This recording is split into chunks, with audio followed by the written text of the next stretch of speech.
Je vous ai dit que Onana a été recruté par Maguire pour continuer son boulot. Franchement, j'ai prévenu Manchester United. Le Bayern Munich, c'est un club, quand tu joues contre eux, tu termines avec des séquelles. Faut demander aux Barcelonais. Ils s'en souviennent du 8-2. Franchement, avant de parler du match du Bayern Munich et Manchester United, les amis, on va revenir sur le match du Real Madrid parce que dans cette vidéo, on va faire le débrief un peu du match du Real Madrid et du match du Bayern Munich et Manchester United. Voilà, c'est les deux matchs que j'ai réussi, que j'ai pu regarder ce soir. Donc, asseyez-vous bien, lâchez un petit pouce bleu pour aider au référencement. C'est parti. On commence avec le match du Real Madrid, les amis. Un match assez compliqué, surtout en termes de finition, les amis. On n'avait pas de réussite devant les buts. Voilà, Joselu qui te coigne la barre de poteau. On a eu 2 poteaux aujourd'hui dans le match, les amis. Si je me trompe pas, 2 poteaux, les amis. J'avais l'impression qu'on avait signé un contrat avec la barre de poteau. C'est pas possible.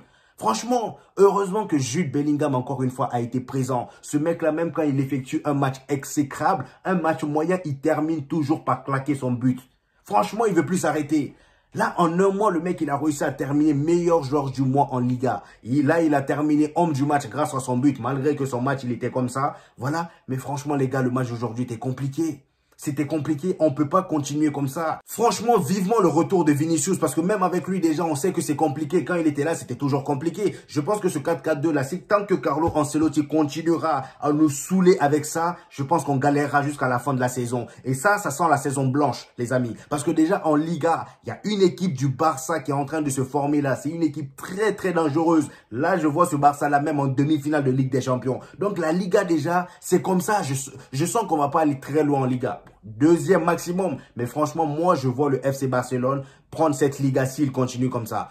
À moins que Jude Bellingham fasse encore un exploit jusqu'en fin de saison. Ce qui m'étonnerait. Parce qu'on ne pourra pas continuer comme ça, les amis. Faut se dire la vérité. Depuis le début de la saison, à chaque fois dans ma tête, j'ai comme l'impression que le Real Madrid sera incapable de marquer un but. Et au final, ils réussissent quand même à marquer un but. Ça a toujours été ça, de toute façon, le Real Madrid. Pendant que toi, tu ne crois pas, bah, eux, ils y croient.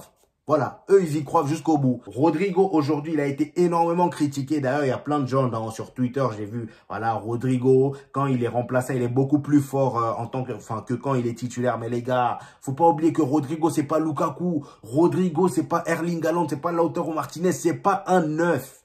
C'est pas un neuf. Va falloir mettre en tête que Rodrigo a le même problème que Vinicius avait avant sa blessure. Donc, faut pas l'en vouloir, les amis. Franchement. Et aujourd'hui, voilà, on prend les 3 points grâce à cette victoire. Ce qui est positif. Voilà, comme ça, au moins, on reste en tête malgré la galère. Mais je sens que ça va caler. Si on continue comme ça, je sens que ça va caler en quart de finale ou demi-finale. Franchement, si on arrive même en demi-finale déjà. Voilà. Et voilà, on continue avec le match du Bayern Munich, Manchester United. Un match assez intense, les amis. Au début, la première mi-temps était un peu compliquée, surtout pour Manchester United, parce qu'il se faisait bouffer par le Bayern Munich. Surtout Onana, il prenait cher. Franchement, en première mi-temps, il a pris cher. Le pauvre, il s'est même couché. Limite, il allait s'endormir. Le Bayern Munich, franchement, ils sont méchants. Hein. Le Bayern est un club vraiment mauvais. Quand tu joues contre eux, il faut être prêt psychologiquement. Les Barcelonais peuvent en témoigner. S'il y a des Barcelonais ici, témoignez dans les commentaires. Franchement, hein, aujourd'hui, vous avez traumatisé Onana, le pauvre. Il était même assis à un moment, il se mettait à réfléchir en plein match, les amis. Pendant que tu es censé être là, concentré, le mec, ils l'ont fait réfléchir. Est-ce que vous vous rendez compte de la dinguerie? 4-3 pour le Bayern Munich, les amis. Je vous ai dit, ce Bayern Munich-là, il leur manquait que Harry Kane. Voilà, il y a Maguire qui joue avec eux aujourd'hui. Bon, Maguire, on sait toujours qu'il joue contre le Manchester United. Et aujourd'hui, bizarrement, il a laissé la tâche à Onana. Voilà, Onana a fait sa petite boulette. Il s'est pris le but bêtement, voilà.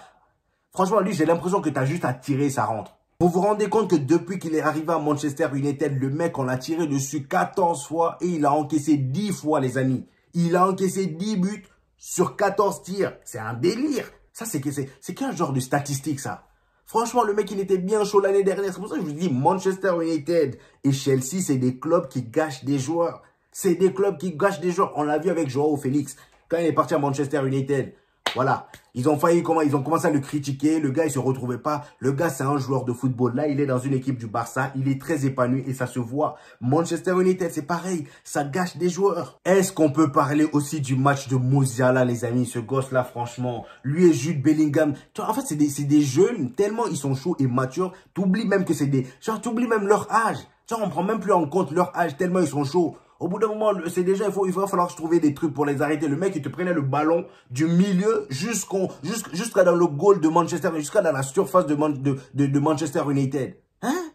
À lui tout seul, à son petit âge, il a pocket tout le milieu de Manchester United. J'avais l'impression qu'il jouait contre des fantômes. C'est un délire. Franchement, en tout cas, très très gros match. Doublé de Casemiro. Encore un gros match de la part de Casemiro. Déjà, quand tu vois Casemiro mettre un doublé dans un match, c'est qu'il y a un souci. Voilà, franchement, c'est qu'il y a un souci. C'est que l'attaque, franchement, ça doit être ça. Voilà, Højlund qui a marqué son premier but en Ligue des Champions avec Manchester United. Très très beau, voilà. Franchement, Højlund, je pense que lui, il va faire du bien à Manchester United. Même si lui aussi, je pense que dans quelques années, il va commencer à flop. On ne sait pas comment ça flop là-bas, mais ça va flop. Voilà, ça va flop, ça finit toujours par flopper. Højlund, je pense que voilà, au bout d'un moment, je ne souhaite pas ça, hein, mais je pense qu'au bout d'un moment, ça va commencer à caler. Parce que s'il joue avec des Bruno Fernandes, le mec, il est tellement radin en passe, il est tellement radin en jeu que franchement, je sens que ça va être compliqué pour lui à la longue. Donc voilà, en tout cas, c'était mon avis sur ces deux matchs aujourd'hui. Donnez-moi le vôtre en commentaire, j'hésiterai pas à vous répondre. On se retrouve le dimanche pour les grands matchs. Je pense qu'il y a le Barça qui joue le samedi et le Real Madrid le dimanche normalement si je ne me trompe pas.